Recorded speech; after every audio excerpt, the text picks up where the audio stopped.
que tudo, a paz de Cristo é especial. A graça e a paz. Eu sou o pastor Luiz Gustavo, o pastor da Igreja Presbiteriana Central aqui de Nova Friburgo. Que Deus abençoe a sua vida, abençoe muito a sua família. E eu quero compartilhar com vocês hoje, na continuação da série As Belezas Ocultas do Salmo, ou a Beleza Oculta do Salmo, o Salmo 23, um dos salmos mais conhecidos da Bíblia.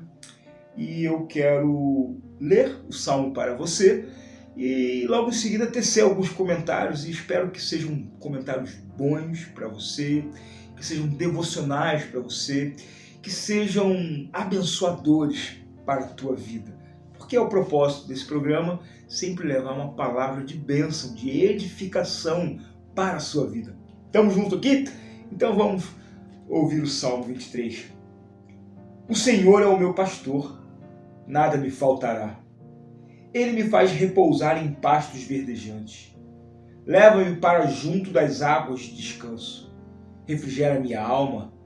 Guia-me pelas veredas da justiça, por amor do seu nome.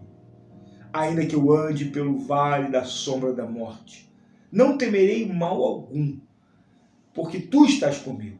O teu bordão e o teu cajado me consolam. Prepara-nos uma mesa na presença dos meus adversários. Unge-lhes a cabeça com óleo. O meu cálice transborda. Bondade e misericórdia certamente me seguirão todos os dias da minha vida, e habitarei na casa do Senhor para todo sempre. Amém. Que Deus abençoe essa palavra e nos traga coisas boas ao coração.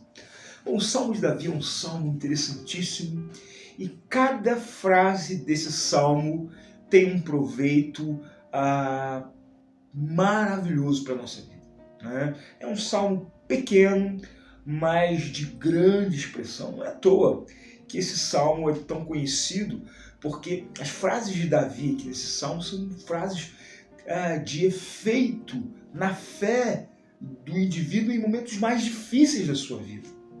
Eu já vivi experiências assim com o Salmo 23, com pessoas doentes, com pessoas em leito de enfermidade, em leito de morte. Já vi esse salmo aquietar o coração de pessoas, o meu coração, em alguns momentos difíceis da minha vida, né? Porque quem não passa por momentos difíceis em suas vidas? O Senhor é o meu pastor. Esse salmo começa trazendo uma realidade de Davi, de quando ele não era rei, de quando ele não era uma personalidade pública, de quando ele não era alguém conhecido, de quando ele não era um grande guerreiro. Davi escreve esse salmo trazendo à sua memória as reminiscências de quando ele era uma criança e exercia dentro de sua família a função mais simples, que era cuidar das ovelhas.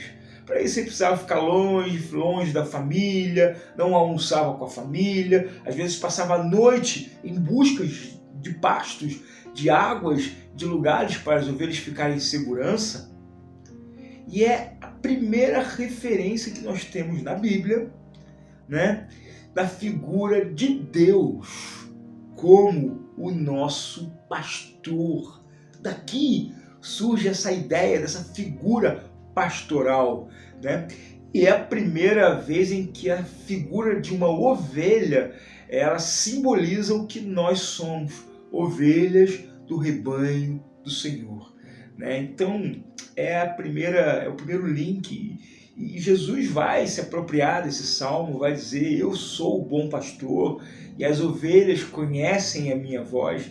A ideia do bom pastor, aplicada por Jesus no Evangelho de João, ela não sai de outro lugar senão do Salmo 23. Então é um salmo de grande importância, de grande contribuição, né?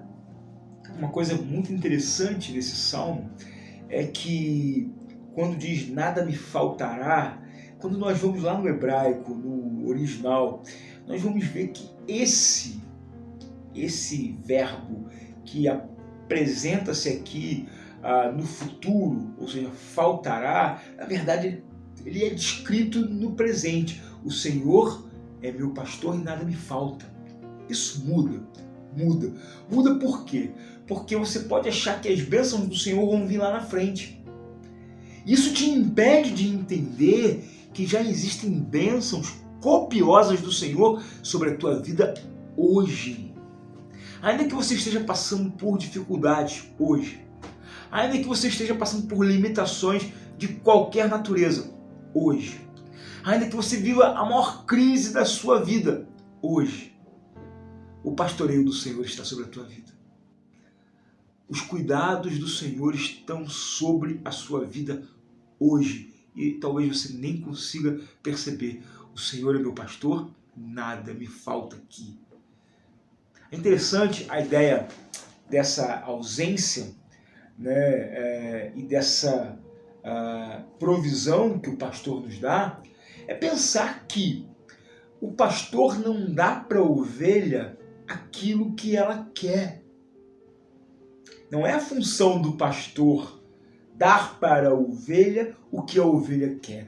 Mas, infelizmente, dentro do nosso contexto cristão, não apenas desse presente tempo, mas de muito tempo, há uma relação estabelecida com Deus quase que comercial.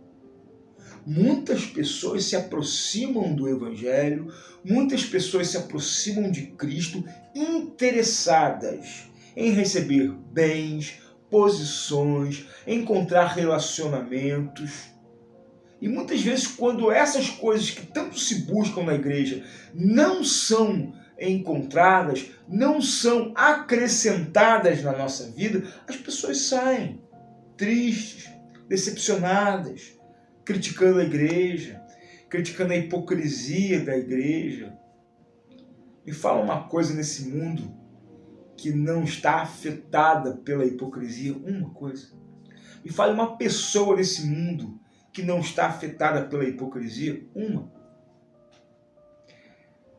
E aí a gente se frustra porque o pastor não deu o que eu queria.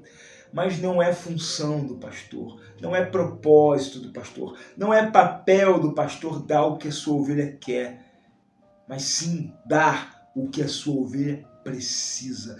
Existe uma diferença colossal entre o que eu quero e o que eu preciso. Nem tudo que eu quero vai me fazer bem. Nem tudo que eu quero vai abençoar a minha vida. Mas tudo aquilo que eu verdadeiramente preciso, o Senhor tem me dado. Isso é um ponto. E o salmista aqui, ele fala das águas de descanso, dos pastos verdejantes, né? Alguém que é guiado, alguém que é conduzido, alguém que é levado pelas veredas da justiça. O nome Veredas da Justiça me parece soar tão bem e até poético, né? Uma palavra bem aplicada para um salmo que é, na verdade, uma poesia, uma expressão poética da revelação de Deus. Mas se você parar para pensar, a vereda da justiça de Deus, ela não é tão poética assim. Ela não é tão confortável assim. Jesus compara essa vereda a uma porta estreita, a um caminho estreito. As portas confortáveis desse mundo não são as veredas da justiça. Os caminhos confortáveis e prazerosos desse mundo não são as veredas de justiça, mas sim os caminhos largos, os caminhos onde o mundo adorna e direciona e enfeita para você andar, mas são caminhos de morte, caminhos de perdição.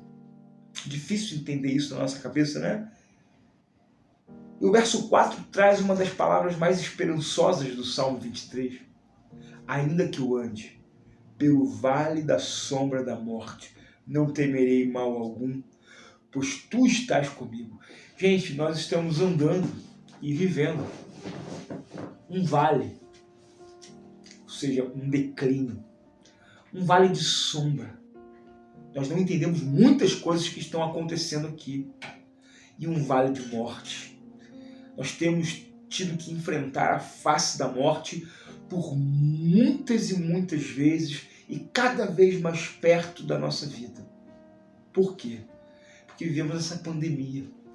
E todos nós temos que conviver com fantasma, com a presença da morte, seja da nossa, seja de quem nós amamos, seja de quem nós convivemos com elas. Mas a confiança que o salmista tem em Deus, ela nos tira de um estado, não de um lugar, mas ela nos tira de um estado de medo, ela nos tira de um estado de pânico, ela nos tira de um estado de incerteza e nos leva para um lugar de confiança. Ainda que eu continue no lugar da morte, ainda que eu ande pelo vale da sombra da morte, eu não temerei. Eu continuo no mesmo lugar de perigo, mas o estado da minha alma, o estado da minha mente, o estado do meu coração, ele muda por um único detalhe, pela certeza de que o Senhor está comigo, pela certeza de que o Senhor anda comigo por esse vale. Isso muda tudo. A percepção de quem está com você, a percepção de quem anda com você, ela muda completamente. Sabe, quando eu era criança, eu tinha medo de andar por alguns lugares.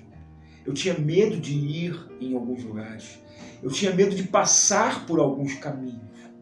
Mas quando o meu pai estava comigo e segurava com suas grandes mãos a minha mãozinha, que ainda era tão pequena, eu passava por qualquer lugar, porque eu sabia que quem estava comigo ia me proteger. É essa confiança que nós somos chamados a desenvolver. É essa confiança que nós somos chamados a viver, de andar de mãos dadas com o Senhor, seja nos pastos verdejantes, nas águas de descanso, mas também, confiantemente, no vale da sombra da morte. Bom, eu estou passando por esse salmo, mas eu chego aqui no verso 5 e eu vejo a grande beleza oculta desse salmo. Uma beleza que às vezes passa de largo, porque olha, andar em águas de descanso, pastos verdejantes, é um desejo de todos nós. O temor de passar pelo vale da sombra da morte, ele bate a porta de qualquer um a cada dia, né? O verso 6 termina dizendo que bondade e misericórdia me seguirão todos os dias da minha vida e eu habitarei na casa do Senhor para todo sempre. Essa é, de fato, uma expectativa, um desejo que todos nós temos.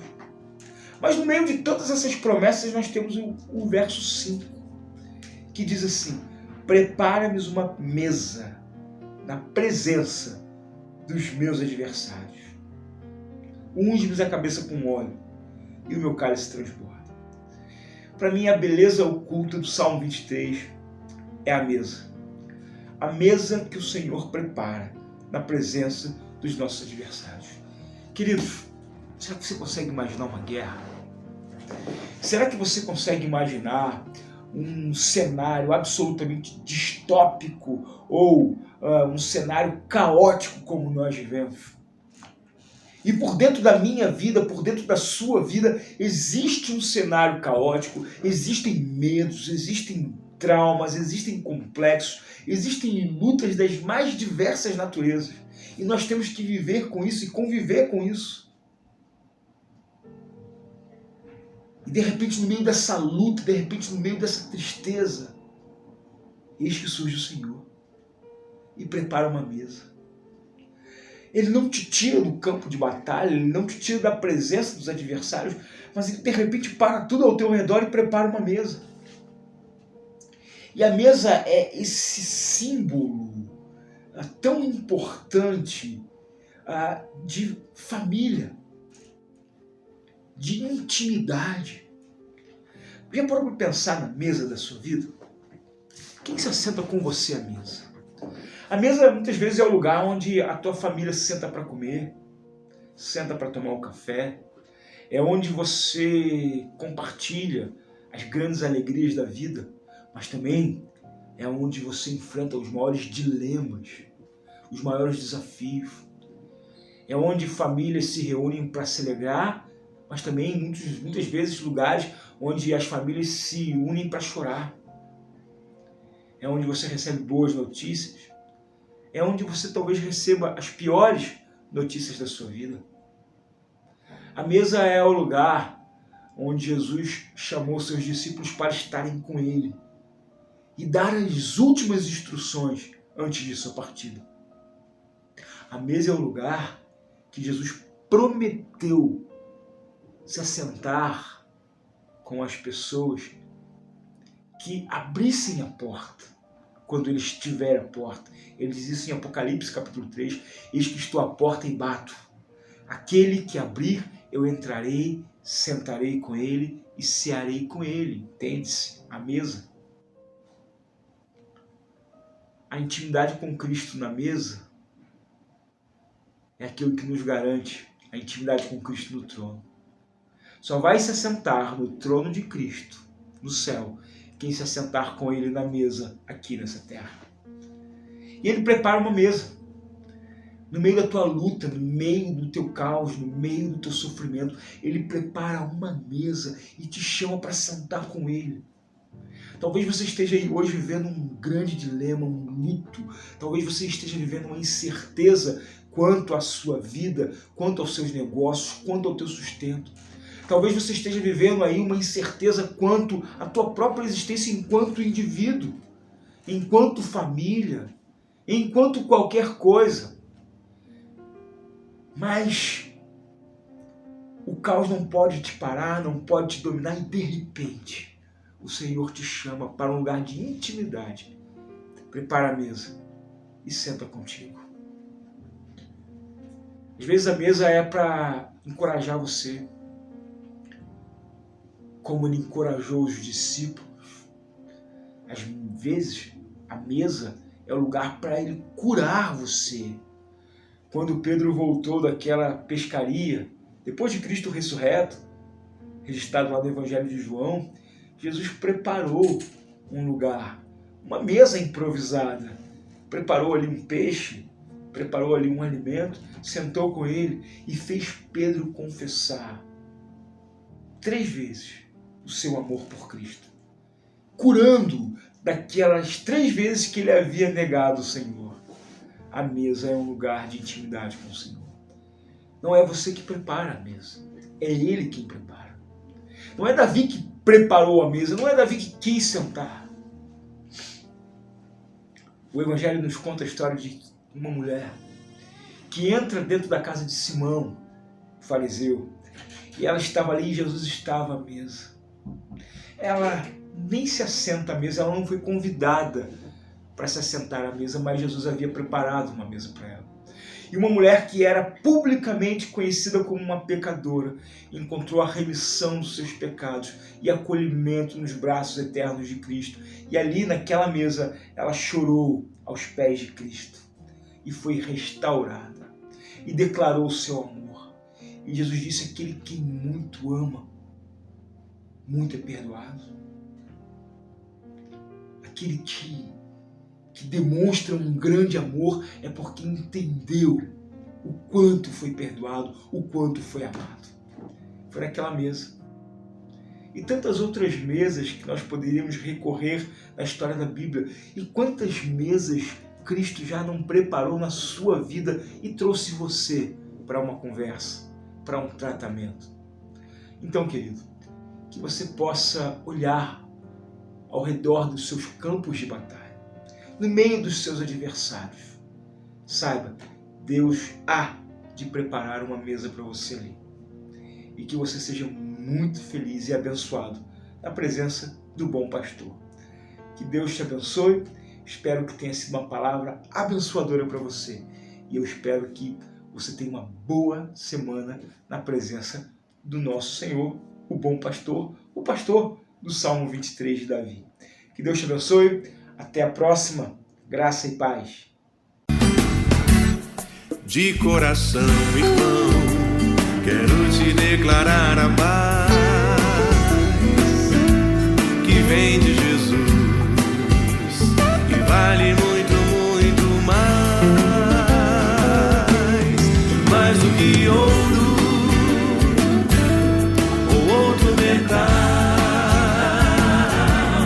mais do que tudo glória.